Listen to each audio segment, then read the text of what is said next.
I went to a party with my husband. He left with another woman because she's rich.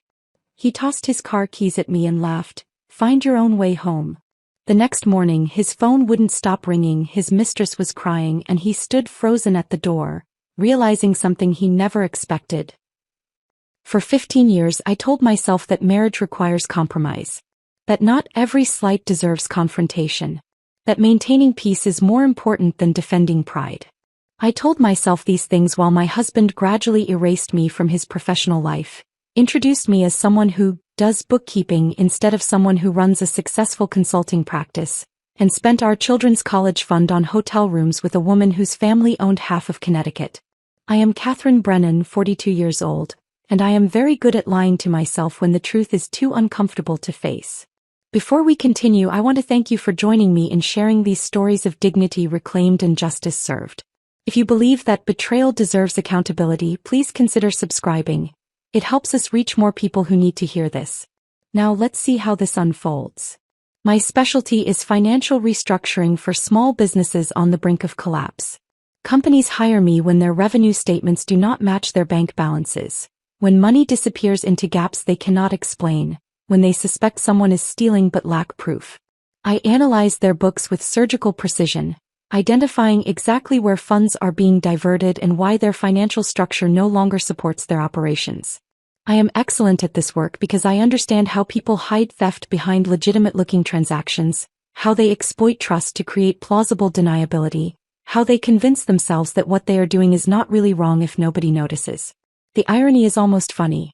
I can spot financial deception in a corporate ledger within hours, but I missed it in my own marriage for 18 months. My husband Edward sells luxury cars to wealthy clients who view $70,000 vehicles as reasonable purchases. He is charming in that practiced way that makes people believe they are special, that their connection with him is unique, that he genuinely cares about their satisfaction rather than his commission. He has been using these same skills on me for years, and I let him because the alternative was admitting that the life I built was constructed on foundations that were never as solid as I believed.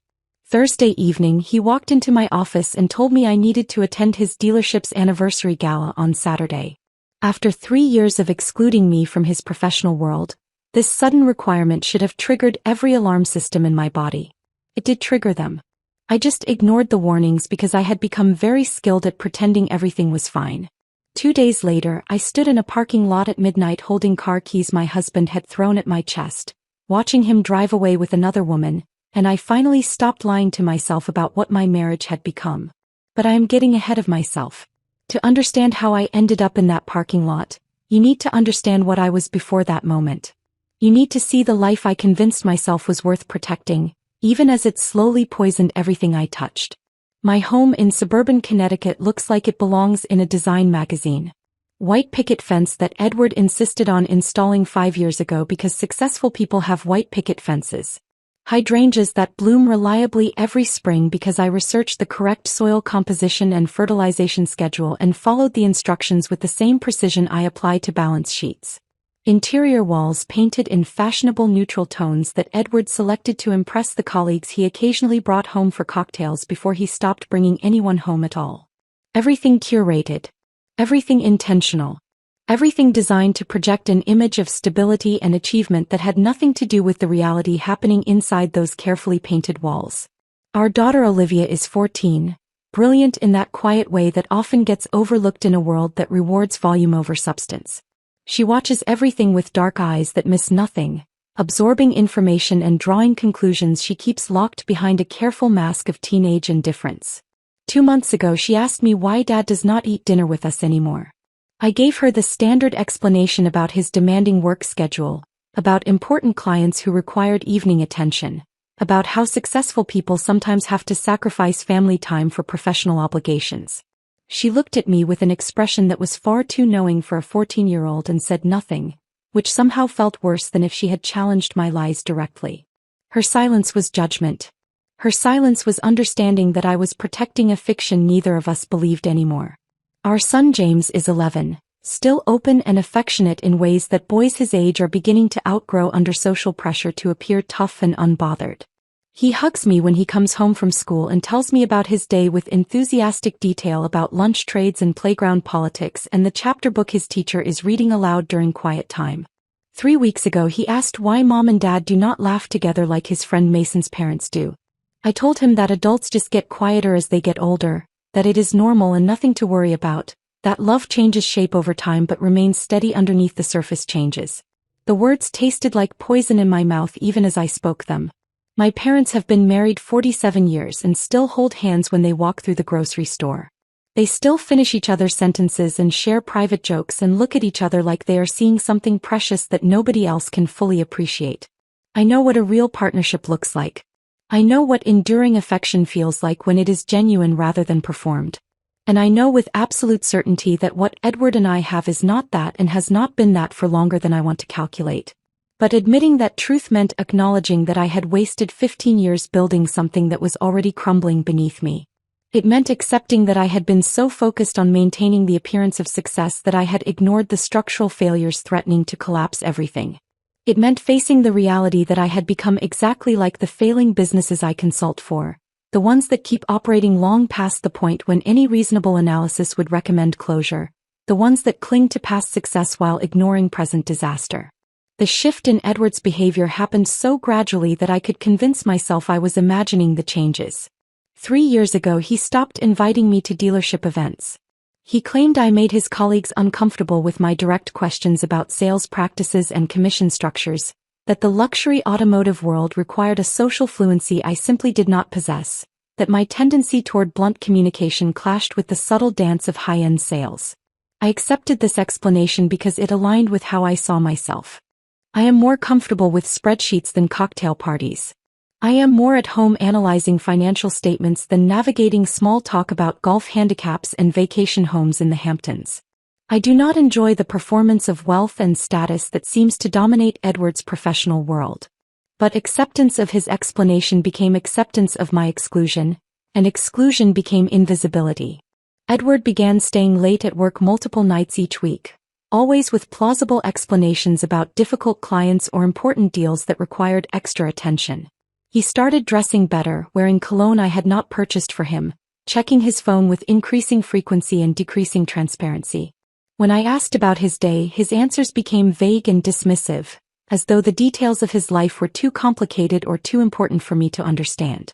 Our conversations shrank to logistics about children's schedules and household maintenance, the kind of functional exchanges between roommates rather than partners who once stayed up past midnight talking about dreams and fears and the future we would build together. I noticed all of this. I documented it mentally the same way I document financial irregularities in client accounts. I saw the pattern emerging. But I chose to interpret it as natural marital evolution rather than systematic erasure, because the alternative was too frightening to contemplate. Edward Brennan works at Meridian Luxury Imports, a dealership that caters to Connecticut's wealthiest residents. He sells vehicles that cost more than most families earn in a year. He wears custom suits that probably cost more than the used sedan I drive to client meetings. He maintains relationships with country club members whose names appear in business journals and society pages. He speaks fluently in the language of aspiration and exclusivity, convincing clients that the right automobile will elevate not just their transportation but their entire social standing. I used to find this skill impressive. Now I recognize it as practiced manipulation applied to everyone he encounters, including his own wife. He has been selling me a version of our marriage the same way he sells luxury vehicles, emphasizing the features I want to believe in while carefully concealing the defects that would make me question the value of what I am getting. And I bought it. For 15 years I bought every word. Thursday evening, Edward walked into my home office where I was finishing a financial analysis for a client in Stamford. He still wore his work clothes, the charcoal suit that made him look like he belonged in boardrooms rather than showrooms, the Italian leather shoes he insisted were business necessities rather than vanity purchases. He stood in the doorway with that carefully neutral expression he uses when he wants something but does not want to reveal how much it matters to him. "You need to come to the dealership anniversary gala this Saturday," he said. Not an invitation. Not a request. A requirement delivered as established fact. I looked up from the spreadsheet on my computer screen. Something in his tone made my stomach tighten with instinctive warning. Why? I asked, trying to keep my voice casual even though my pulse had started racing with alarm I could not quite justify. Why now after 3 years? The managing director's wife will be there, he said, as though this explained everything. It looks better if we attend as couples. You understand? I did not understand. But I nodded anyway because that is what I had learned to do over 15 years of marriage. Accept non-explanations and pretend they make sense. Swallow questions that might create conflict. Maintain the fiction that everything is fine because acknowledging problems means doing something about them, and doing something about them means facing truths I was not ready to face. So I agreed to attend the gala. I agreed to put on a dress and smile beside my husband and pretend we were the partnership we had stopped being years ago. I agreed because refusing would have required admitting that something was catastrophically wrong, and I was not ready for that admission yet. I wish I could say I sensed the danger waiting for me at that event. But the truth is simpler and more pathetic. I was just grateful that Edward wanted me there at all, that after 3 years of exclusion I was finally being invited back into his professional world, even if the invitation came as a demand rather than a desire. 2 days later, everything I had been pretending not to see would become impossible to ignore. Saturday evening arrived with the kind of perfect autumn weather that makes Connecticut look like a postcard. Clear skies. Crisp air. Leaves turning gold and crimson in that precise way that real estate agents photograph for luxury property listings. Edward spent 40 minutes getting ready, adjusting his tie 3 times and applying cologne with more care than I had seen him take with his appearance in months. I watched him from the bedroom doorway and felt that familiar tightness in my chest that I had learned to ignore, the physical manifestation of instincts I refused to acknowledge. I wore the navy silk dress I had purchased 3 years ago for a client's wedding. It was the nicest piece of clothing I owned, elegant in a timeless way that does not go out of style because it was never quite in style to begin with. I paired it with simple jewelry and practical heels that would not leave me limping by the end of the evening. When I looked in the mirror I saw someone professional and presentable. When I looked at Edward in his custom suit and Italian leather shoes, I saw someone who belonged to a different world entirely. The drive to Brookfield Country Club took 30 minutes through suburban streets lined with homes that increased in size and grandeur the closer we got to our destination. Edward drove in silence, checking his phone at red lights with the kind of focused attention that suggested the messages he was reading mattered more than anything happening in the car with his wife. I stared out the window and tried to remember the last time we had driven somewhere together without the children as a buffer between us. I could not recall a single instance in the past year. The Brookfield Country Club exists in a different economic reality than the one I inhabit. The building itself is a monument to inherited wealth, designed to intimidate anyone who was not born understanding the codes and customs of established privilege. Mahogany-paneled walls displayed photographs of members from generations past, all of them white and wealthy and wearing expressions that suggested they had never once questioned their right to occupy exclusive spaces. Crystal chandeliers cast warm light across marble floors polished to mirror brightness. The air smelled like expensive perfume and old money, that particular combination of leather and wood polish and entitlement that seems to permeate establishments where membership requires both substantial wealth and the correct ancestral connections. I felt immediately viscerally out of place. My dress, which had seemed perfectly appropriate when I put it on at home, now looked shabby beside the designer gowns surrounding me. Women wore clothing that cost more than most people's monthly mortgage payments, jewelry that required insurance riders, shoes that were probably custom-made in Italian workshops I had never heard of. They moved through the space with the confidence of people who had been attending events like this since childhood, who understood instinctively which fork to use and which topics were appropriate for polite conversation and how to laugh at jokes that were not actually funny but served some social function I did not comprehend. Edward transformed the moment we walked through those doors. It was not a gradual shift but an immediate and complete metamorphosis, like watching someone put on a mask they had worn so many times it fit more comfortably than their actual face. His posture straightened. His smile widened into something that looked genuine but felt calculated. His voice took on that particular tone he uses with wealthy clients, warm and engaging and just slightly deferential, suggesting that he recognized their importance while implying that he was sophisticated enough to move in their circles as an equal rather than a servant. He worked the room with practiced efficiency, moving from group to group with the timing of someone who understands exactly how long to stay in each conversation before moving to the next opportunity. I followed slightly behind him like an accessory he had reluctantly brought along, smiling politely at people whose names I forgot the moment I heard them. Edward introduced me the same way each time. "This is my wife, Catherine. She does bookkeeping for small businesses." The phrasing was deliberate. Not financial consulting. Not business restructuring. Bookkeeping. A word that suggested I sat in small offices helping shopkeepers balance their registers, rather than analyzing complex financial structures for companies with multi-million-dollar revenues. I should have corrected him. I should have explained that I run a successful consulting practice specializing in corporate financial analysis and restructuring. But I said nothing because correcting Edward in front of his colleagues felt like starting a fight I did not have the energy for, and because some part of me had internalized his assessment that my work was not impressive enough to warrant accurate description. The ballroom filled steadily as more guests arrived. I accepted a glass of wine from a passing server and positioned myself near a decorative column where I could observe without being required to participate. Edward had already moved away from me, absorbed in conversation with a group of men wearing suits that probably cost more than my car. They laughed at something he said, and I watched him glow with the validation of being accepted into their circle, of being treated as though he belonged among people whose wealth dwarfed his own. Then she walked in and everything changed. Vanessa Whitmore did not simply enter the ballroom. She commanded its attention with the kind of effortless confidence that comes from never once in your entire life questioning whether you belong somewhere. She was stunning in that carefully constructed way that requires both genetic advantage and substantial financial investment. Her hair fell in perfect waves that could only be achieved through professional styling. Her dress was clearly custom designed rather than purchased from any rack, fitting her body with the precision that only bespoke tailoring can achieve. Her jewelry sparkled with genuine stones that caught the chandelier light and threw it back in calculated brilliance. But what struck me most was not her appearance. It was the immediate transformation in Edward when he spotted her. His entire face changed. The professional mask he had been wearing since we arrived fell away, replaced by something raw and unguarded. His expression illuminated with an intensity one had not witnessed directed at me in years, perhaps ever. He looked at Vanessa Whitmore the way I had always hoped someone would look at me, the way romantic movies promised was possible if you found the right person. He looked at her like she was the only person in the room who mattered. They gravitated toward each other like magnets, crossing the ballroom with the inevitability of objects following natural laws.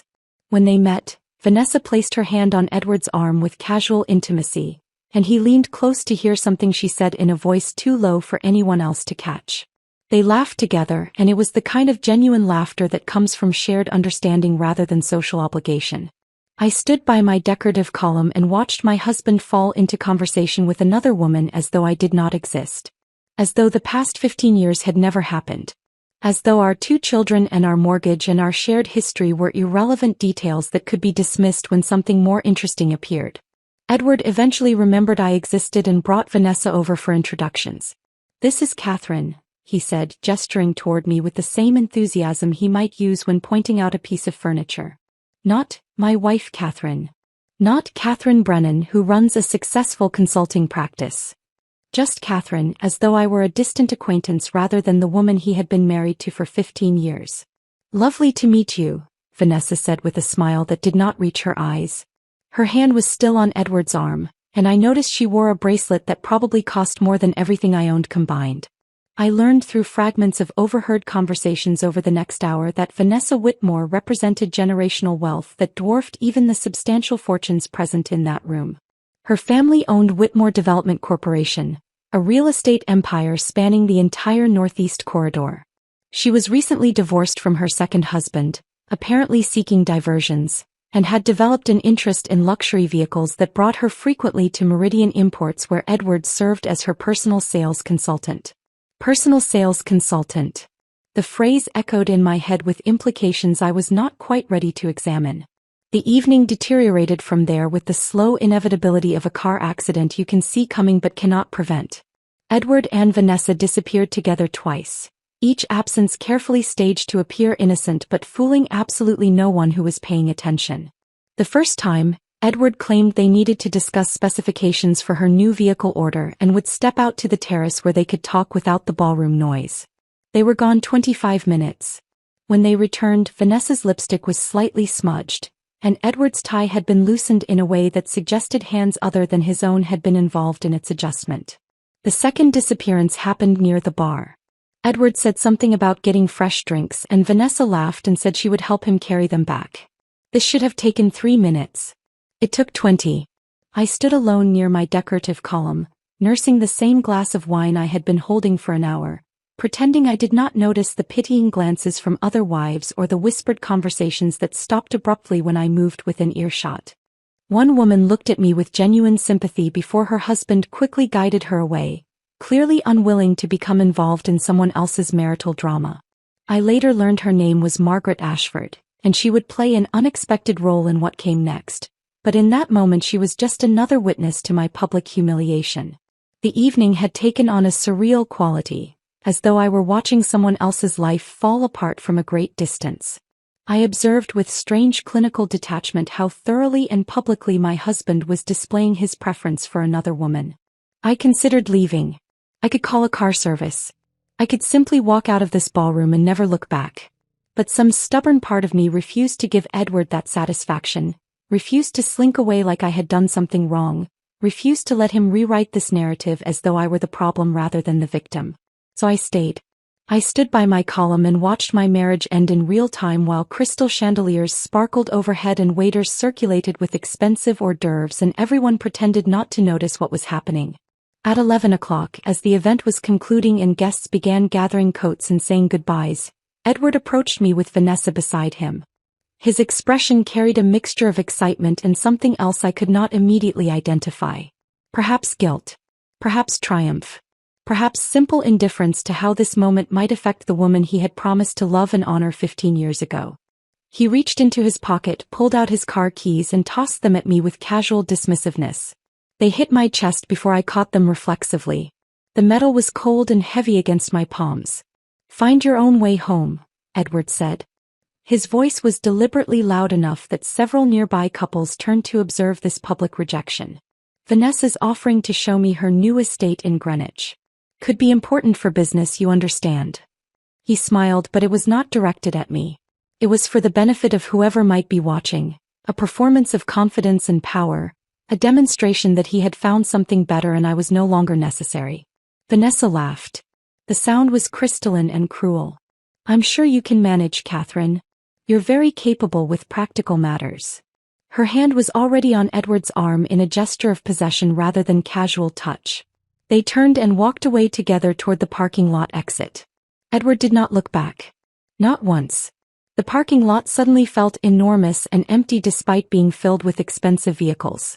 I stood there holding his car keys, watching my husband of 15 years climb into another woman's custom Range Rover without a backward glance, and felt something fundamental break inside me. Not loudly or dramatically, but quietly like ice cracking on a frozen lake. Invisible until you are already falling through. I drove Edward's car home through empty suburban streets at midnight, my hands shaking on the steering wheel. The dashboard lights cast harsh shadows across my face in the rearview mirror, and I barely recognized the woman staring back at me. She looked harder, older, more dangerous than the person who had gotten dressed for a party just hours earlier. The rage was there, hot and immediate, burning in my chest like I had swallowed something caustic. But underneath it, something colder was already forming. Something analytical and precise. The part of my brain that solves problems was beginning to wake up, sorting through what had just happened and cataloging it like evidence in a case file. Because that is what this had become. Case. My marriage was no longer a relationship to be saved but a fraud to be investigated and documented. The house was completely dark when I pulled into the driveway. Silent in a way that felt deliberate rather than peaceful.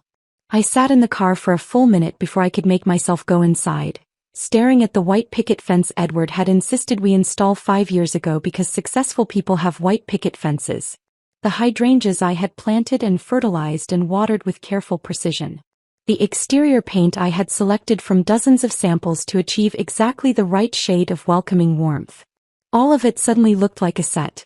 A carefully constructed stage designed to project an image that had nothing to do with the reality rotting inside. When I finally went inside, the emptiness hit me immediately. Olivia and James were spending the weekend with my parents. I had arranged this myself 2 weeks ago, thinking it would be nice for the children to have special time with their grandparents while Edward and I attended his work event. Now the timing felt suspiciously convenient. Edward had known the children would be absent tonight. He had known when he made his plans with Vanessa that our daughter and son would not be home to witness my return alone and humiliated. The calculation of it sent fresh waves of rage through my body. This was not some spontaneous mistake, some moment of weakness he could later claim to regret. This was deliberate, methodical, a performance staged for maximum impact with minimum consequence to his comfort. Edward had planned this. He had orchestrated my public humiliation with the same attention to detail he applied to closing high-commission sales. And that realization changed something fundamental in how I understood the man I had been married to for 15 years. I went to my home office and turned on every light. I made coffee strong enough to strip paint. And then I did what I do best. I started investigating. Edward and I maintained joint accounts for household expenses. This was standard financial practice for married couples, and I had never questioned it because I had trusted him. That trust, I now recognized with bitter clarity, had been catastrophically misplaced. But we also had personal accounts. Edward had his own checking account tied to his commission income from Meridian, and I had mine from my consulting practice revenue. I had never examined his personal accounts closely, operating under the assumption that his income covered his professional wardrobe and client entertainment expenses and that how he managed those funds was his own business as long as he contributed his share to our household budget. That assumption had been a mistake. I started with our joint credit card statements, downloading 3 years of transaction history and building spreadsheets that categorized every charge by merchant, date, and amount. This is work I do for clients routinely, identifying spending patterns and tracking where money actually goes versus where it is supposed to go. The process is methodical and requires patience, but patterns emerge quickly for someone trained to see them. The first pattern appeared within 20 minutes. Regular charges at the Brookfield Inn, appearing every Friday afternoon over the past 8 months. Always for the same amount. $275. I pulled up the hotel's website and checked their room rates. Premium suite. Friday afternoon check-in. The timing and amount matched exactly. Every Friday for 8 months, Edward had been renting a hotel room. While I thought he was working late or meeting clients or doing whatever he claimed was keeping him at the dealership past normal business hours, he had actually been 20 minutes away in a hotel suite that cost $275 for a few hours of privacy. I added up the charges. 8 months. Approximately 32 weeks. Nearly $9,000 spent on hotel rooms. But that was just the beginning. As I continued building my spreadsheet, more patterns emerged. Expensive restaurant charges on evenings when Edward claimed to be working late. Places I had never been to, meals I had never shared. Multiple purchases at jewelry stores. I cross-referenced the dates with my own calendar and confirmed that I had received no gifts on any of those dates. No birthday presents. No anniversary gifts. No random tokens of affection. Edward had been buying jewelry for someone else using our joint credit card. Using money from the account I contributed to from my consulting practice earnings. Money that should have been designated for household expenses or saving for our children's futures. Then I found the charge from La Maison Boutique. $4,000. 3 weeks ago. I looked up the store. Exclusive women's clothing. High-end designer pieces. Custom tailoring available. I thought about the dress Vanessa had been wearing tonight, how perfectly it had fit her body, how clearly expensive it had been. Edward had bought his mistress a $4,000 dress using our joint credit card. The rage that surged through me in that moment was almost physical, like something with weight and heat pressing against my ribcage. But I forced myself to stay focused. To keep documenting. To build the case. Because that is what this was now. A case against my husband for fraud and theft and systematic betrayal that went far beyond simple infidelity. I pulled up Edward's personal checking account next. He kept his login credentials in his desk drawer, written on a sticky note tucked inside an old planner he no longer used. Edward was not sophisticated about digital security, apparently believing that his affairs, both romantic and financial, were too unimportant for anyone to bother investigating. That was another mistake. The checking account revealed monthly transfers to something called VW Holdings LLC. $5,000 per month for the past 7 months. $35,000 total. VW Holdings. The initials clicked immediately. Vanessa Whitmore Holdings. Edward had been making direct payments to a company controlled by his mistress. Regular monthly transfers that looked like legitimate business expenses but were clearly something else entirely. I spent the next 2 hours diving into corporate registrations and business filings, tracking down every piece of publicly available information about VW Holdings LLC. The company was registered in Connecticut as a business consulting firm.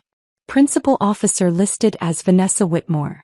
Business purpose stated as providing strategic advisory services to automotive sales professionals seeking to expand their client base among high-net-worth individuals. The description was perfect. Vague enough to sound legitimate. Specific enough to justify why an automotive sales director might be paying for such services. It was a cover story designed to disguise payments that had nothing to do with business consulting and everything to do with paying for access to a woman who had turned her affairs into a profitable enterprise. Vanessa had monetized her relationship with Edward. She had set up a shell company specifically designed to collect payments from him while providing the appearance of legitimate business transactions.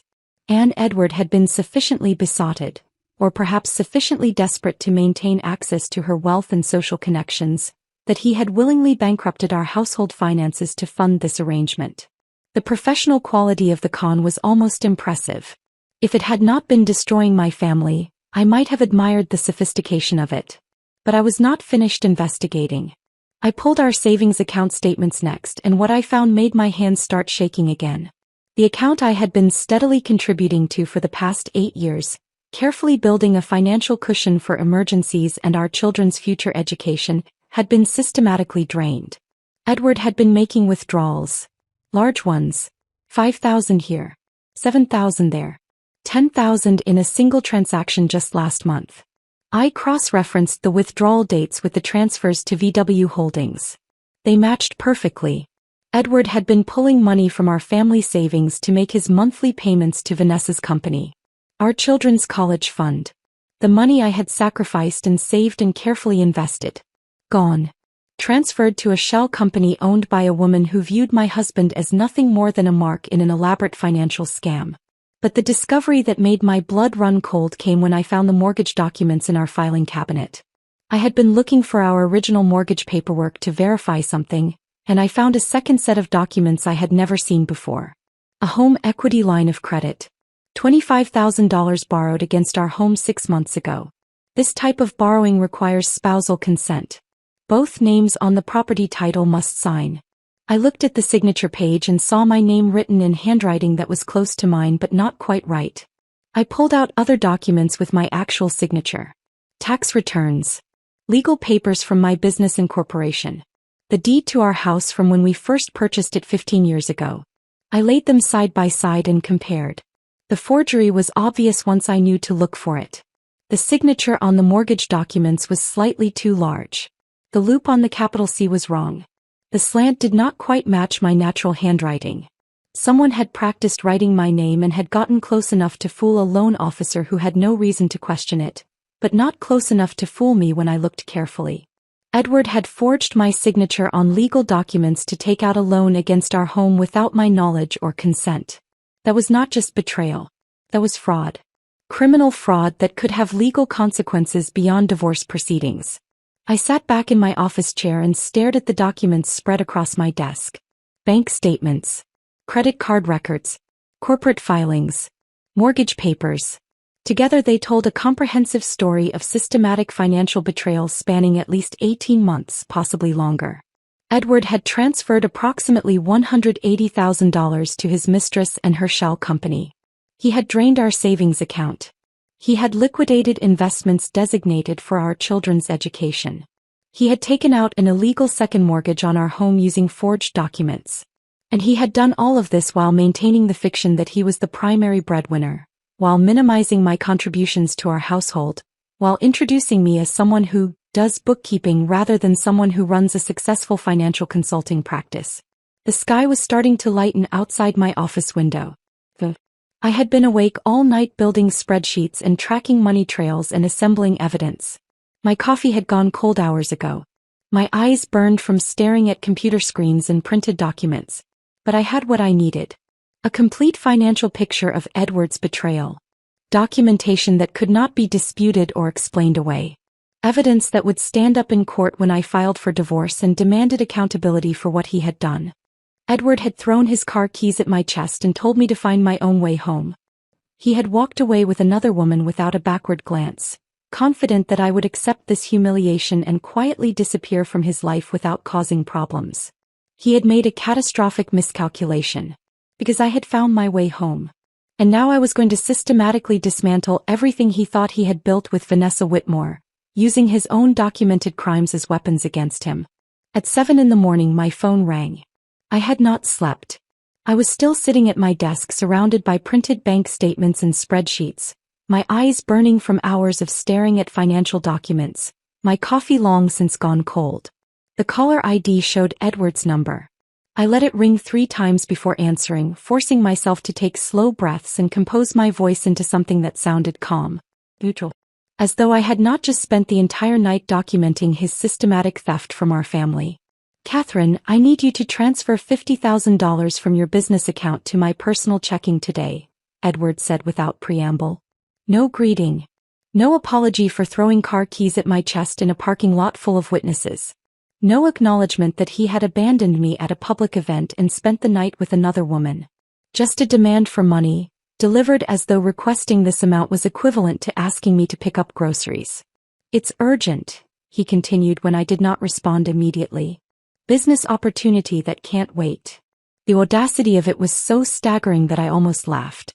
After everything he had done, after the public humiliation and the private betrayal, after draining our savings and forging my signature on mortgage documents, he was calling to demand more money from the business account I had built through my own work. Money that had nothing to do with him or his income or his life at Meridian Imports. What business opportunity? I asked, keeping my voice carefully neutral despite the rage burning in my chest. Vanessa's offering to invest in a luxury vehicle leasing venture I'm starting, Edward said, and I could hear the excitement in his voice. The belief that he was on the verge of something important. But I need capital to demonstrate commitment. She's putting in $500,000. I need to match 10% to secure the partnership. He was scamming him. Still scamming him even now after he had already given her nearly $200,000. Vanessa had no intention of investing anything. This was the final extraction, the last withdrawal before she disappeared entirely and moved on to her next target. The realization crystallized with perfect clarity. Edward was not just a cheating husband. He was a mark in a sophisticated con operation, too blinded by infatuation and desperation to recognize that he was being played. I'll need to review the business plan and partnership documents before transferring that amount, I said, maintaining my professional tone. Send them to me and I'll make my decision. There's no time for your analysis, Catherine, Edward said, and I could hear irritation creeping into his voice. This is opportunity knocking. Either you're with me or you're in my way. I see, I said quietly. I'll make my decision soon. I hung up before he could respond and immediately pulled up the contact information for David Martinez.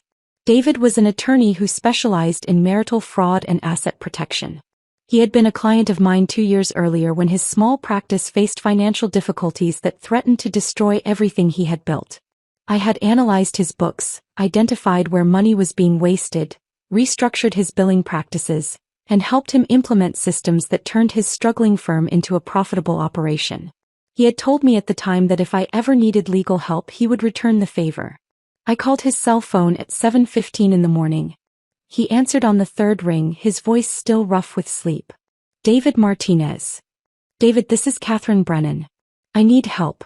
My husband has been systematically stealing from our family to fund an affair, and I need someone who specializes in marital fraud. There was a brief pause and then his voice sharpened with focus. Tell me everything. I spent 20 minutes walking him through what I had discovered. The hotel charges. The jewelry purchases. The transfers to VW Holdings. The drained savings account. The forged mortgage documents.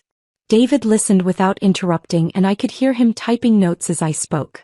Catherine, he said when I finished, your husband just handed you a nuclear weapon. Let me make some calls. He hung up, and I sat back in my chair feeling something that might have been hope beginning to compete with the rage that had been fueling me through the long night. David called back 3 hours later. I've got someone you need to meet. Andrea Thornhill. She's a forensic accountant, the best in Connecticut for uncovering hidden assets and financial fraud. She's agreed to look at your case as a favor to me. Can you meet at your house in an hour? Andrea Thornhill arrived at noon carrying a leather briefcase and an iPad. She was in her early 40s, professionally dressed, with sharp eyes that immediately began cataloging details about my home and my demeanor. David had come with her, and they sat together at my kitchen table while I laid out all the documentation I had assembled. Andrea worked in silence for nearly an hour, occasionally making notes or asking clarifying questions about specific transactions.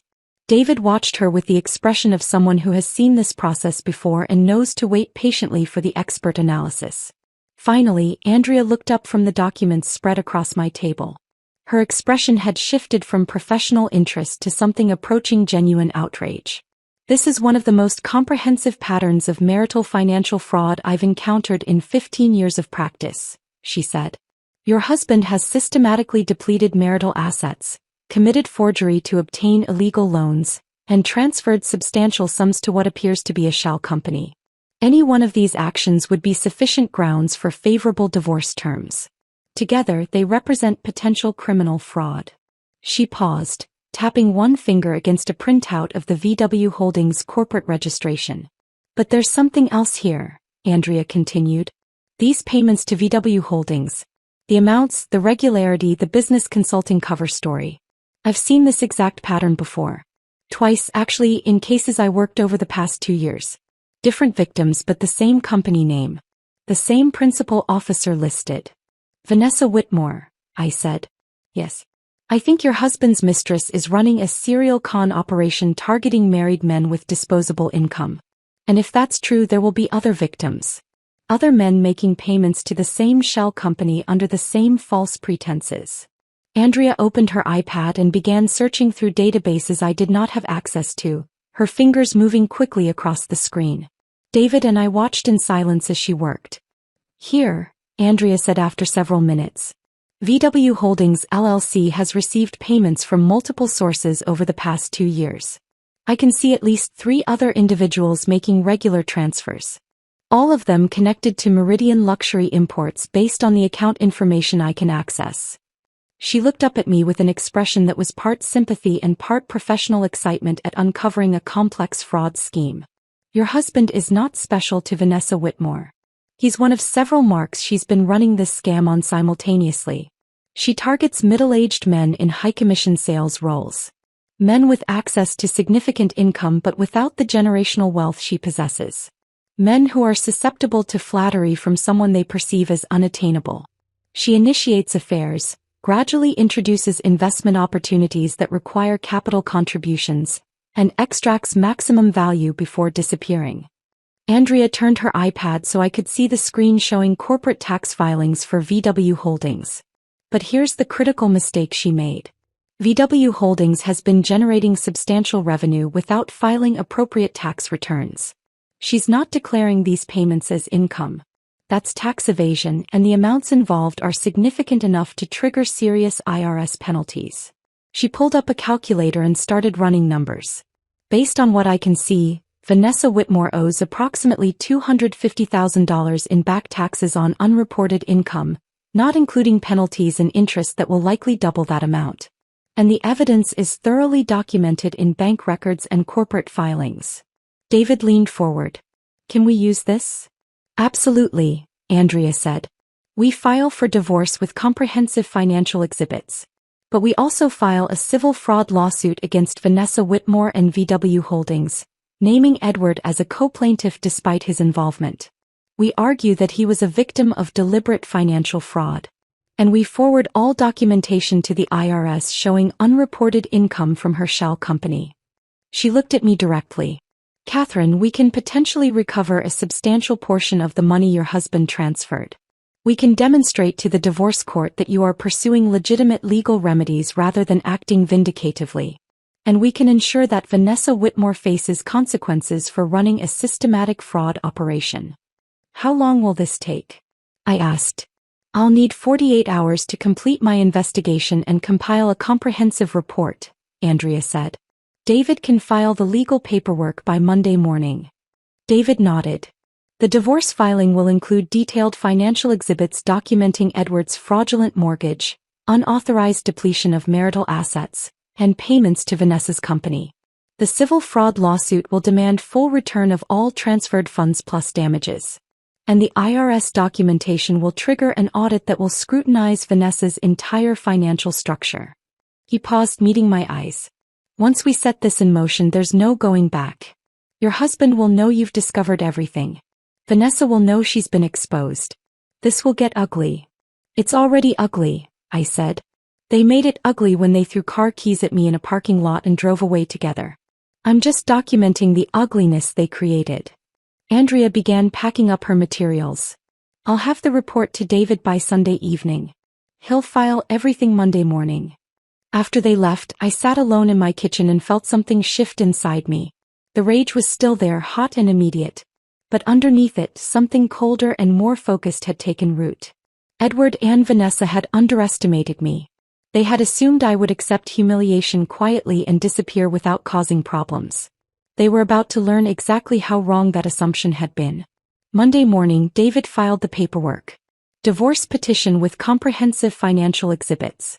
Civil fraud lawsuit against Vanessa Whitmore and VW Holdings.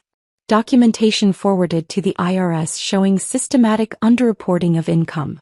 Everything I had assembled over that long sleepless night, now transformed into legal action that could not be undone or ignored. I spent Monday working from home, trying to focus on client projects but finding my attention repeatedly drawn back to my phone. Waiting for the inevitable response. Knowing that Edward would receive notification of the divorce filing within hours. Knowing that Vanessa would be contacted by her attorney about the fraud lawsuit. Knowing that everything I had set in motion would trigger consequences I could anticipate but not fully control. Tuesday morning arrived with Edward's phone call at 6. I was already awake, drinking coffee in my kitchen and watching dawn break over the white picket fence that suddenly seemed like the most pathetic symbol of false security imaginable. Catherine. His voice was high and tight with panic. Vanessa's attorney contacted me. She's threatening to sue me for defamation and harassment. She says I misrepresented our business relationship and she's terminating our consulting agreement immediately. I need those documents showing the payments were legitimate business expenses. I need proof that VW Holdings was actually providing consulting services. I took a slow sip of coffee before responding, letting the silence stretch between us. There are no documents showing that, Edward. Because it was not a legitimate business relationship. She was scamming you. What are you talking about? The panic in his voice was escalating toward something that might have been hysteria. Of course it was legitimate. Vanessa was helping me develop relationships with high-net-worth clients. That's what the consulting agreement covered. VW Holdings is not a consulting firm, I said, keeping my voice calm and factual. It's a shell company Vanessa uses to collect payments from multiple men she's running the same operation on. You've been paying for access to her, disguised as business consulting. And she's been failing to report that income to the IRS. I filed for divorce yesterday and included civil fraud charges against both her company and her personally. The IRS received copies of all documentation this morning. The silence that followed was so profound I thought he might have hung up. Then I heard his breathing, rapid and shallow, the sound of someone whose world was collapsing in real time. You did what? His voice had dropped to something barely above a whisper. Catherine, you can't just, she'll destroy me. Her family has connections everywhere. They'll ruin whatever's left of my career. Your career? I asked, and I could not keep the edge from my voice. You threw car keys at my chest in a parking lot full of your colleagues and told me to find my own way home while you left with your mistress. You drained our children's college funds to pay a woman who was treating you like a client. You forged my signature on mortgage documents. And you're worried about your career? Before he could respond, my phone buzzed with another incoming call. Margaret Ashford.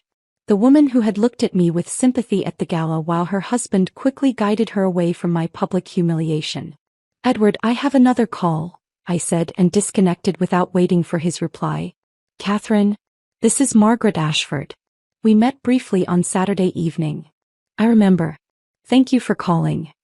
I'm calling because my husband Thomas just informed me that Meridian Imports terminated Edward's employment this morning. Margaret's voice was careful, as though she was choosing each word deliberately.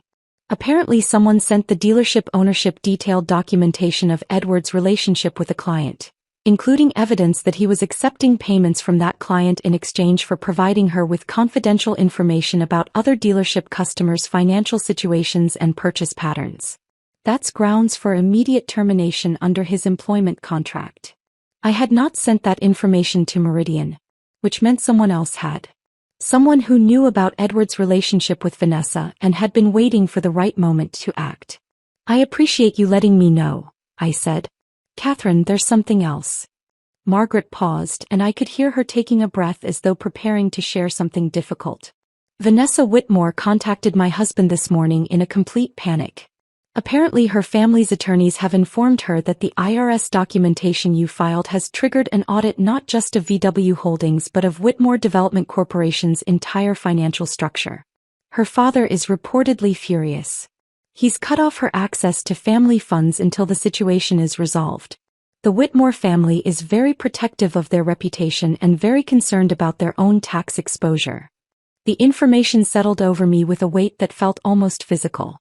Vanessa's wealthy family, the source of her confidence and her sense of invulnerability, had abandoned her, cut her off financially, left her to face the consequences of her fraud operation alone.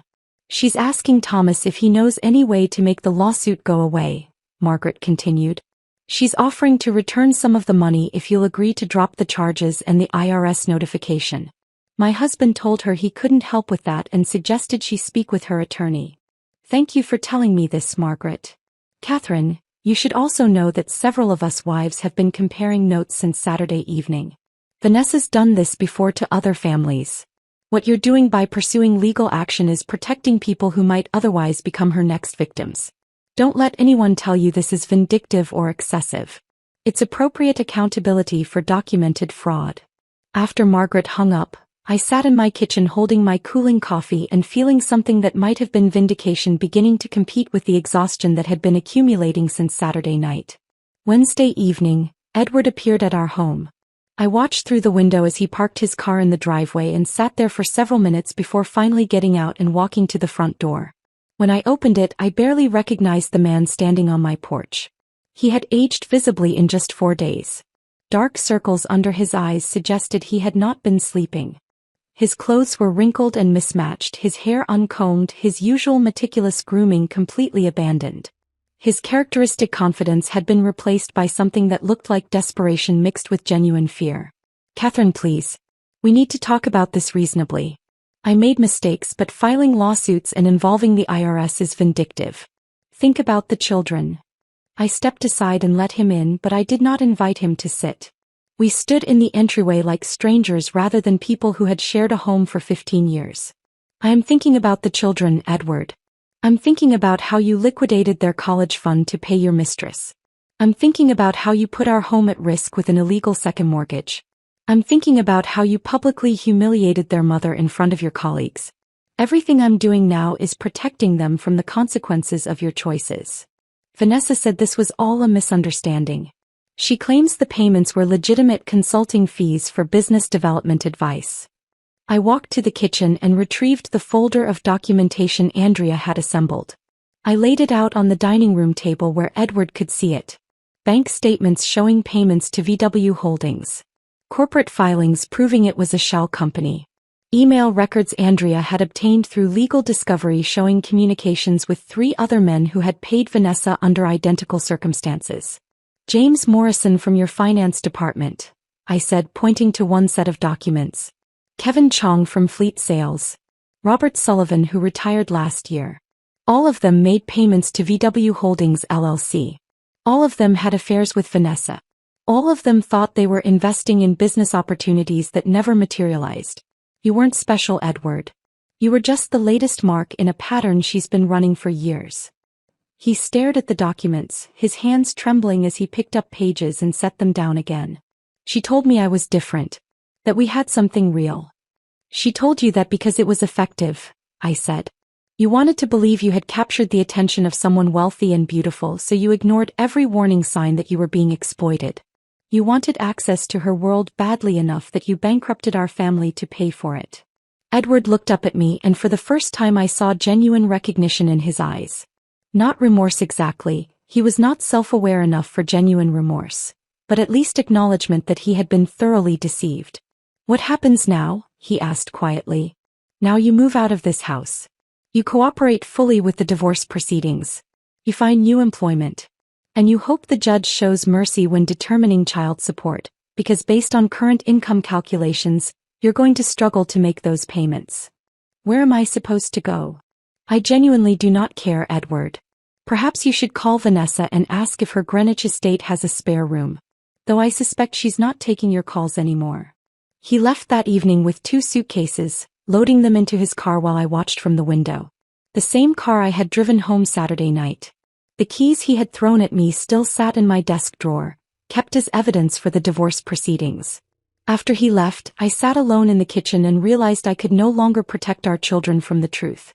Olivia and James deserved to know why their father had moved out, why their lives were about to change dramatically. They deserved honesty rather than comfortable lies that would eventually unravel anyway. I called my parents and asked them to bring the children home the following morning. When Olivia and James walked through the door Thursday morning, I saw immediately that Olivia had already guessed most of what had happened.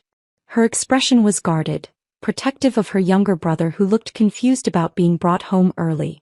I sat them both down at the kitchen table. "Your father and I are getting divorced. He made choices that broke trust in our marriage. He was spending time and money on someone else instead of our family. I know this is hard and I'm sorry you have to go through this." James cried. Olivia reached across the table and took my hand. "I'm proud of you, Mom," she said, "for not pretending anymore." The 6 weeks between Edward moving out and our court date passed in a strange blur of activity and waiting. I worked with David and Andrea to refine our documentation, adding layers of evidence that made Edward's fraud increasingly impossible to dispute. I met with my children's school counselors to explain the family situation and ensure Olivia and James had support systems beyond what I could provide alone. I continued working with my consulting clients, finding that the analytical work helped ground me when everything else felt like it was spinning out of control. The story had leaked to local media. Not through me but through channels I could not control once court filings became public record. A reporter from the Connecticut Post called me 3 times asking for comment on what they were calling the luxury car love triangle fraud case. I declined to speak with them. My silence did not stop the coverage. The narrative was too compelling. A wealthy socialite running a systematic con operation on multiple married men.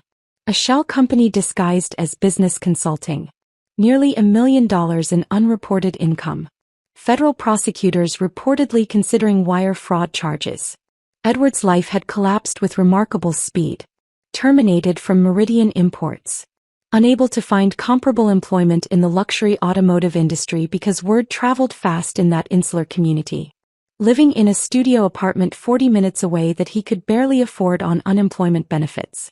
Vanessa had stopped returning his calls the moment her attorney contacted her about the fraud lawsuit.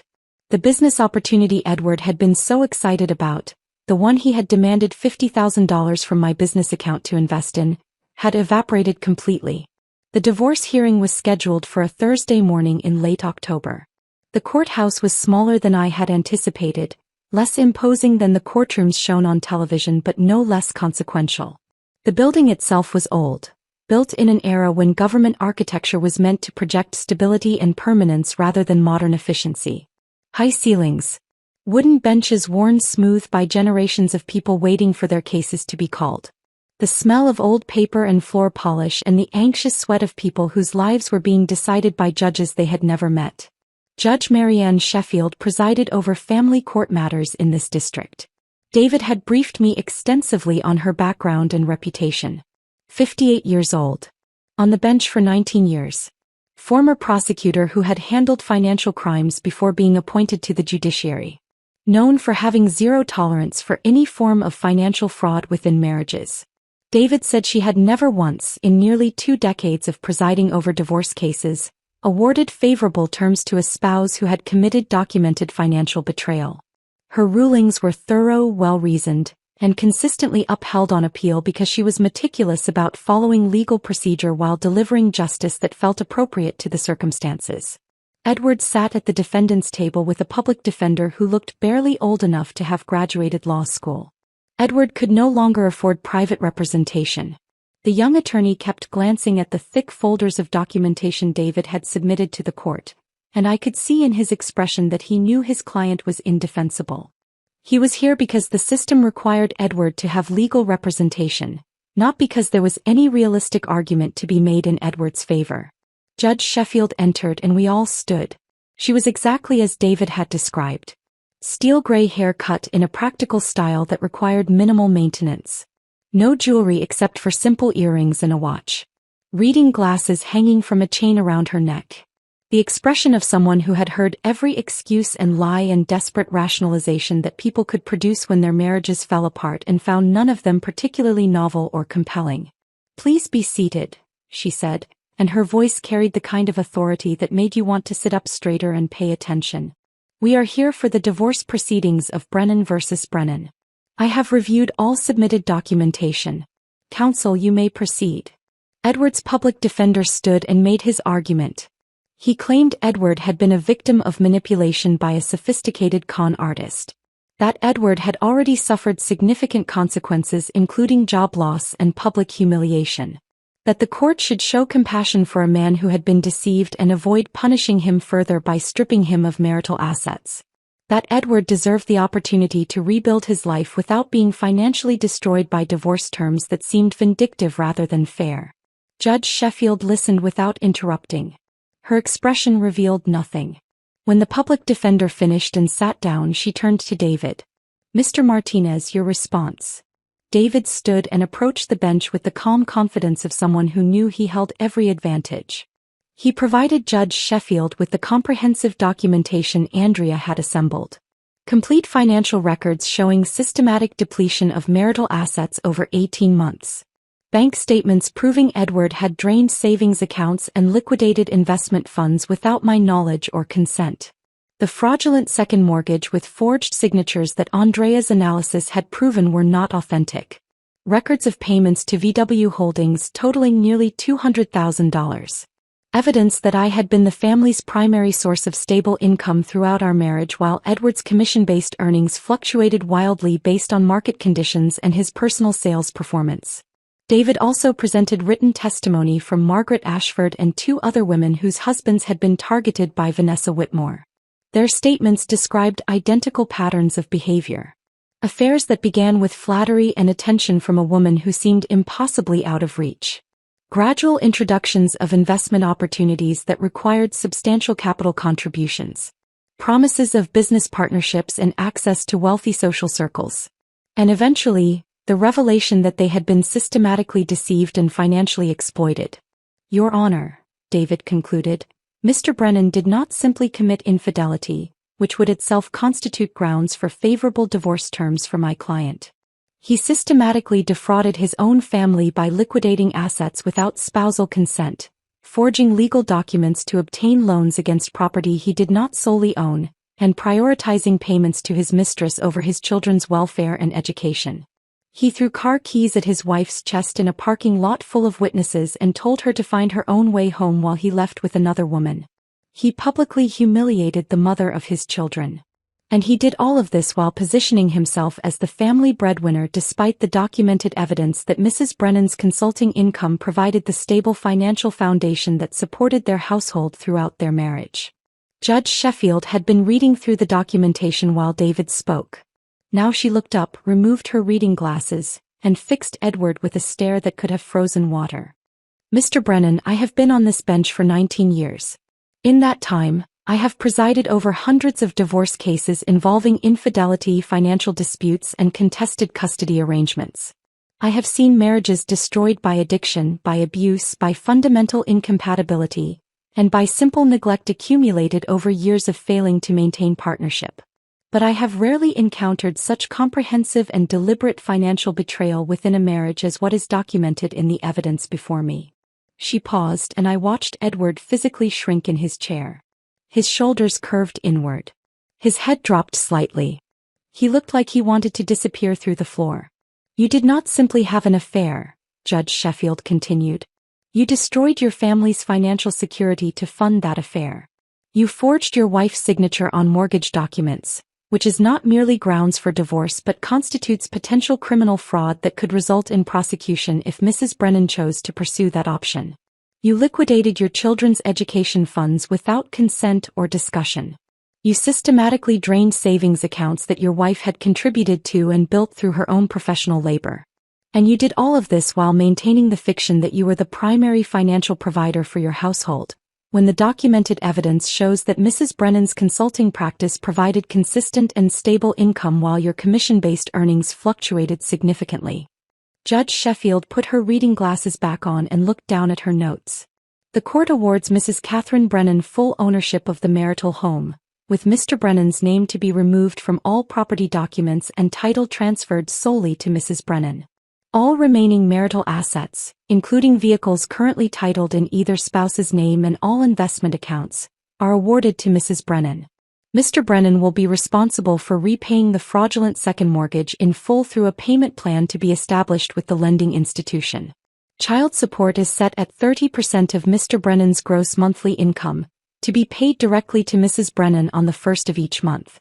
Mrs. Brennan is awarded full legal custody of both minor children, with Mr. Brennan receiving supervised visitation rights pending successful completion of family counseling to be arranged through the court's Family Services Department.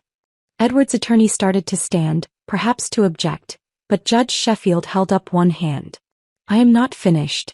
Mr. Brennan, you are extraordinarily fortunate that this court lacks jurisdiction to order you to repay the funds you transferred to Ms. Whitmore's company, as that matter is subject to separate civil proceedings currently underway. You are also fortunate that Mrs. Brennan has not filed criminal charges regarding the forged signatures on mortgage documents, though I note for the record that this option remains available to her should she choose to pursue it in the future. This court is adjourned. We walked out into October sunshine that felt almost too bright after the dim courtroom. David was already talking about next steps in the civil case against Vanessa, explaining that her attorney had been making overtures about potential settlement to avoid the publicity of a trial. My parents were waiting outside with Olivia and James, standing slightly apart from the small crowd of people waiting for other cases to be called. The moment my children saw me, they ran.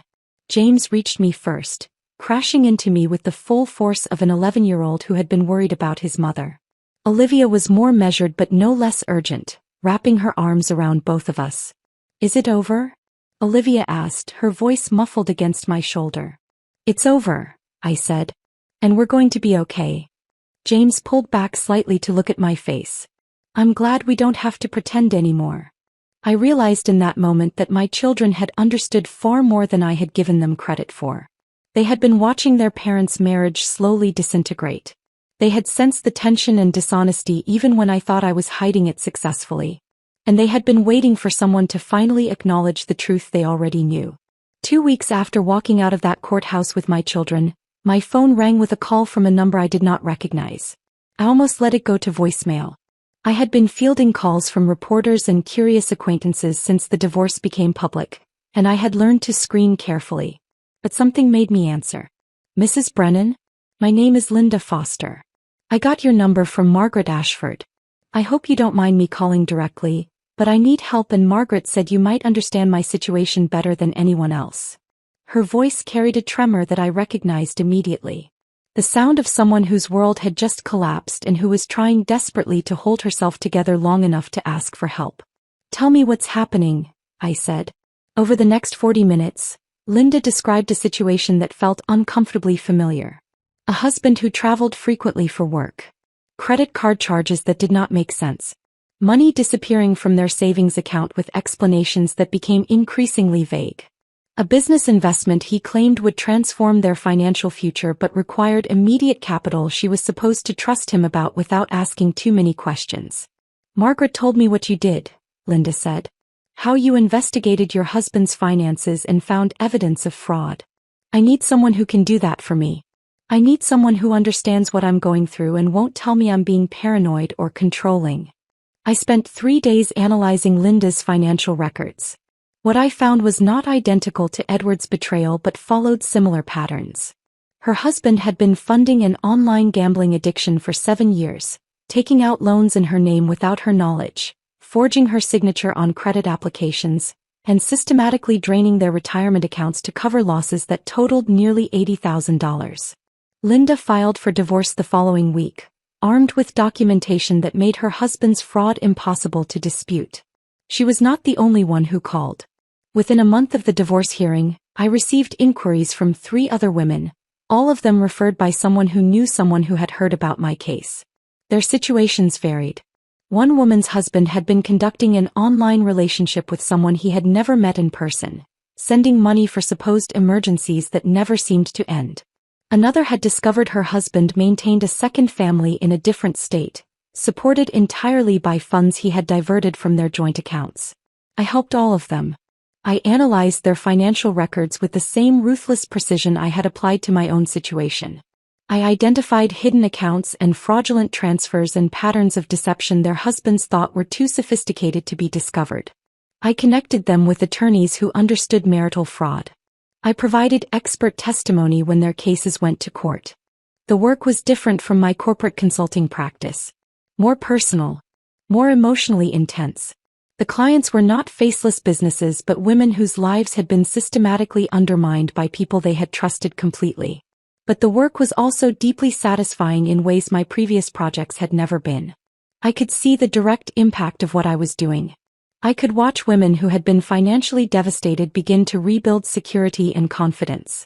By the end of the year, I had consulted on 8 divorce cases involving financial fraud. My practice was evolving into something I had never anticipated but that clearly served a need that existing resources were not adequately addressing. The civil case against Vanessa Whitmore resolved through settlement 3 months after the divorce hearing. Her attorney had been pushing for resolution to avoid the publicity of a trial, and David had been willing to negotiate because settlement meant guaranteed recovery rather than the uncertainty of litigation. The terms were comprehensive. Vanessa would repay all funds Edward had transferred to VW Holdings, plus damages, plus our legal fees. The total came to $220,000, to be paid in installments over 5 years with significant penalties if she missed any payment. The settlement also required her to dissolve VW Holdings completely and permanently, ensuring she could not simply restart the same operation under a different name. But Vanessa faced consequences that extended far beyond what our lawsuit could impose. The IRS assessment totaled $340,000 in back taxes, penalties, and interest. Federal prosecutors had filed wire fraud charges based on interstate financial transfers, and Vanessa had ultimately accepted a plea agreement involving substantial restitution payments and 3 years of probation. Her family had cut off all contact. Margaret told me through her network of social connections that the Whitmore family was reportedly ashamed by the scandal and deeply concerned about protecting their business reputation from association with Vanessa's criminal behavior. They had retained crisis management consultants to distance Whitmore Development Corporation from any connection to VW Holdings or the fraud investigation. Vanessa had moved to California according to the last information I received. She was working in commercial real estate. Her days of targeting vulnerable married men apparently concluded. Though I suspected that someone with her skills and her willingness to exploit others would eventually find new opportunities for deception in new locations. Edward's life had diminished in ways that would have seemed impossible 6 months earlier. He found work selling mid-range vehicles at a dealership that catered to families buying practical cars rather than wealthy clients purchasing luxury status symbols. His income was a fraction of what he had earned at Meridian. His monthly child support payments consumed most of what remained, leaving him with barely enough to cover rent on a studio apartment in a neighborhood where his car had been broken into twice in the first month. He showed up for his scheduled supervised visitations with Olivia and James, but the visits were strained and awkward. Olivia had gone through a phase of refusing to see him at all, her anger manifesting as complete rejection that I suspected hurt her as much as it hurt him. I never forced her to attend the visits when she adamantly refused, believing that rebuilding trust required her willingness rather than my insistence. James was more willing to maintain contact but had become emotionally guarded in ways that broke my heart. He treated the visits like obligations rather than opportunities for genuine connection. When Edward tried to explain that he had been deceived, that Vanessa had manipulated him, James would listen politely and then change the subject to something neutral like school or sports. Edward occasionally attempted to justify his actions during pick-up and drop-off exchanges, explaining to me that he had been as much a victim as anyone, I would listen without responding, understanding that he needed to construct a narrative where he was not entirely culpable for the destruction of his family. But I never validated that narrative. Being fooled by a sophisticated con artist does not excuse stealing from your own children's education funds or forging your wife's signature on legal documents. 6 months after the divorce finalized, Margaret Ashford called with information that surprised me. "Catherine, my husband Thomas has been referring his colleagues to your practice. He's been telling everyone about how you uncovered Vanessa's entire operation. He's framing it as legitimate financial investigation that protected other potential victims rather than personal revenge."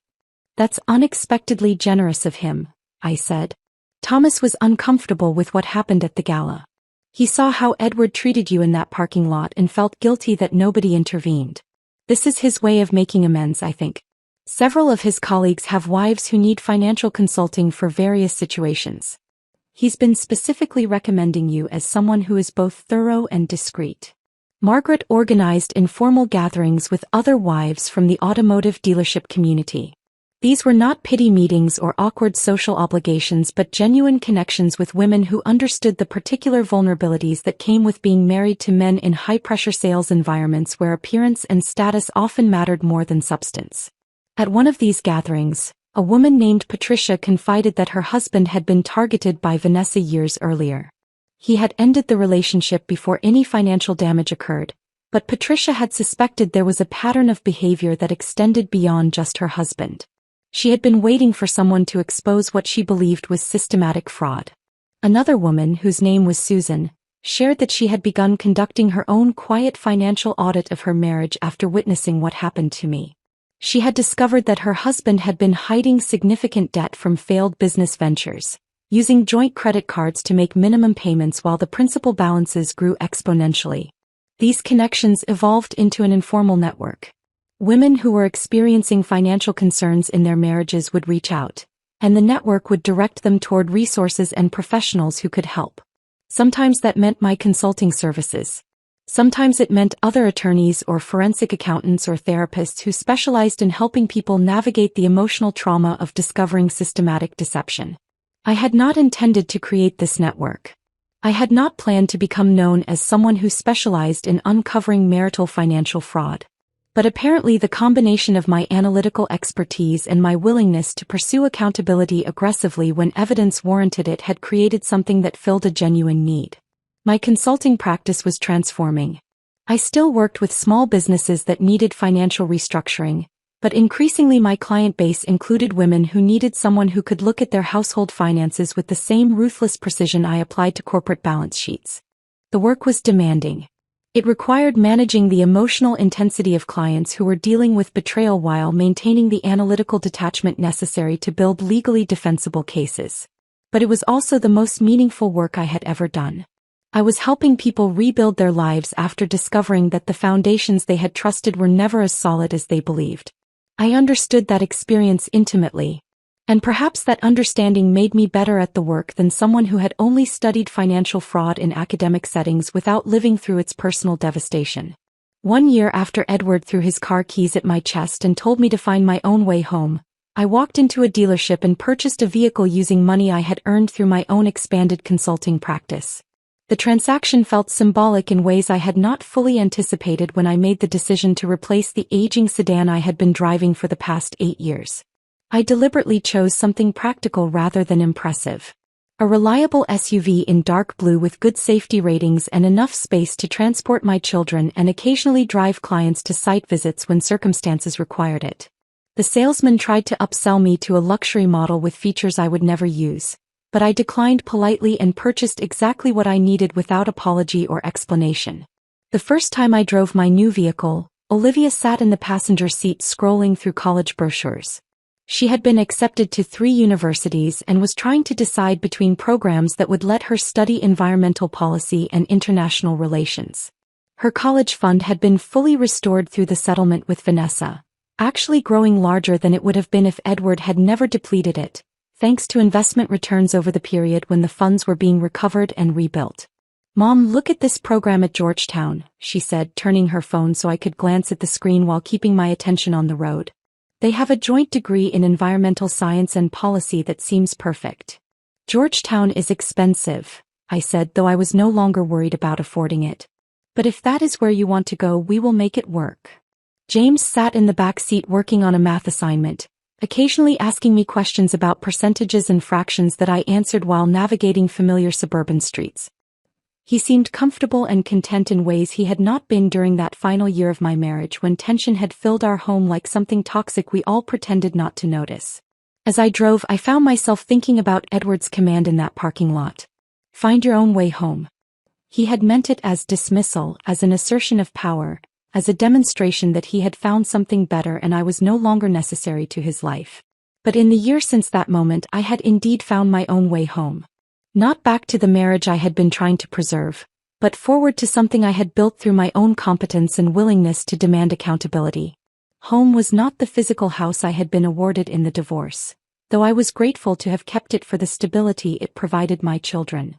Home was the sense of self-respect I had reclaimed, the financial security I had rebuilt, the knowledge that I would never again accept mistreatment as the price of maintaining appearances. The car keys Edward had thrown at me remained in my office, mounted in a small frame beneath a plaque I had commissioned from a local craftsperson. The plaque read, "Sometimes the worst moments become catalysts for the best decisions." Clients asked about the framed keys during initial consultations. The question usually came after we had discussed their situations and I had begun explaining how financial investigation could document fraud that seemed impossible to prove. They would glance at the frame on the wall behind my desk and ask what it meant. I would tell them the abbreviated version of my story. Not as a tale of victimization, but as a narrative about recognition and appropriate response. I explained that my husband had thrown those keys at me in a parking lot full of witnesses while he left with another woman, and that moment of public humiliation had transformed into the catalyst for comprehensive financial investigation that uncovered fraud I had not known existed. The keys became a teaching tool, a physical representation of the moment when humiliation can transform into determination if you choose to respond strategically rather than emotionally. Many women who came to my office were still in the stage where they blamed themselves. They believed that if they had been more attractive or more attentive or more accommodating, their husbands would not have betrayed them. They carried guilt that was never theirs to carry, shouldering responsibility for choices other people had made. I used the car keys to illustrate that betrayal reflects the betrayer's character flaws rather than the victim's inadequacy. Edward did not throw those keys at me because I was insufficient. He threw them because he lacked integrity and made the catastrophic error of believing I would accept disrespect without consequence. That distinction mattered. Understanding that distinction was often the first step toward my clients being able to pursue accountability rather than accepting blame. Olivia's transformation over that year was perhaps the most meaningful outcome of everything that had happened. She had evolved from a quietly observant teenager into a young woman who understood that self-respect is not negotiable and that appropriate boundaries are essential for healthy relationships.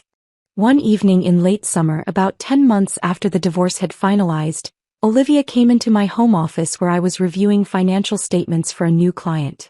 She sat down in the chair across from my desk with the deliberate manner that indicated she wanted to have a serious conversation. "Can I ask you something?" she said. "Always. Do you regret marrying Dad?" I set down the documents I had been reviewing and gave her my complete attention. "I regret staying longer than I should have after recognizing the marriage had failed. But I do not regret the years that gave me you and James. You two are the best things I have ever done with my life, and that would not have been possible without your father." Olivia nodded slowly, processing this answer. "I used to think that being a good wife meant accepting whatever your husband did and making it work no matter what. That marriage required you to just tolerate things because commitment meant never giving up, even when the other person had already given up on you. That is not what healthy partnership looks like," I said gently. "I know that now. Watching you fight back taught me that being a good person means having standards and enforcing them, even when it is hard and people judge you for it." She paused, choosing her words carefully. "Several of my friends have parents in marriages that are obviously dysfunctional. Their moms tolerate infidelity or financial abuse because they are afraid of being alone or do not think they can support themselves independently. And I watch them pretending everything is fine, and it makes me sad because they are teaching their daughters that accepting mistreatment is normal." "What will you do differently?" I asked. I will never let anyone treat me the way Dad treated you. And if I ever realize that a relationship is destroying me, I will leave before it takes everything I have built. You taught me that survival after betrayal is not just possible but can actually lead to something better than what existed before. By the end of that first year, my consulting practice had evolved into something I had never intended but that clearly served a genuine need. I now offered comprehensive financial investigation and asset protection services for women navigating divorce, particularly in cases involving fraud, hidden assets, or financial abuse. We had helped clients across Connecticut and expanded into Massachusetts and New York, building a reputation for thoroughness, discretion, and aggressive advocacy when circumstances warranted it. I hired 2 additional financial analysts who specialized in forensic accounting. I brought on a private investigator named Robert Chin who had spent 15 years with the Connecticut State Police Financial Crimes Unit before retiring and starting his own practice. Robert was exceptional at uncovering hidden accounts and tracking asset transfers that people believed were too sophisticated to be discovered. We formalized these services under a new division of my consulting practice. I developed systems and protocols that could be replicated and scaled as demand continued growing. Andrea Thornhill joined as a permanent consultant, splitting her time between providing expert witness testimony in cases that went to court and training my staff on advanced forensic accounting techniques. The work was demanding. It required managing the emotional intensity of clients who were dealing with profound betrayal while maintaining the analytical detachment necessary to build legally defensible cases. But it was also the most meaningful work I had ever done. I could see direct impact in real time. Women who had been financially devastated by dishonest spouses gradually rebuilding security and confidence. Children whose college funds were recovered through our investigations. Families who avoided poverty because we identified and stopped fraudulent transfers before they could be completed. Every morning when I arrived at my office, I saw those car keys in their frame on the wall. And I remembered the lesson I had learned and now taught to others. The moment someone treats you as disposable is the moment you begin documenting everything. Because people who act with that level of contempt inevitably leave trails of evidence that will destroy them if you know where to look. Edward had believed throwing his car keys at me was an assertion of power. A demonstration that he had found someone better and I was no longer necessary to his life. What he had actually done was provide me with physical evidence of his contempt. Evidence I had used to build a case that systematically dismantled not only his life but also exposed an operation that had victimized multiple families. In trying to dispose of me, Edward had inadvertently created something far more powerful than the marriage he destroyed. He had created a professional practice dedicated to helping women refuse to be disposed of. A network of support for people experiencing financial fraud within their marriages. A legacy of accountability that extended far beyond my personal circumstances. That legacy mattered more than any relationship based on performed partnership rather than genuine respect. I had found my own way home. And in doing so, I had built something that would help countless others find theirs. If this story of financial justice and reclaimed dignity had you hooked, hit that like button now. My favorite part was when Catherine discovered the forged mortgage signature and realized Edward had committed actual fraud. What was your favorite moment? Drop your favorite scene in the comments below. Don't miss more powerful stories of people who refuse to accept betrayal quietly. Subscribe and hit that notification bell.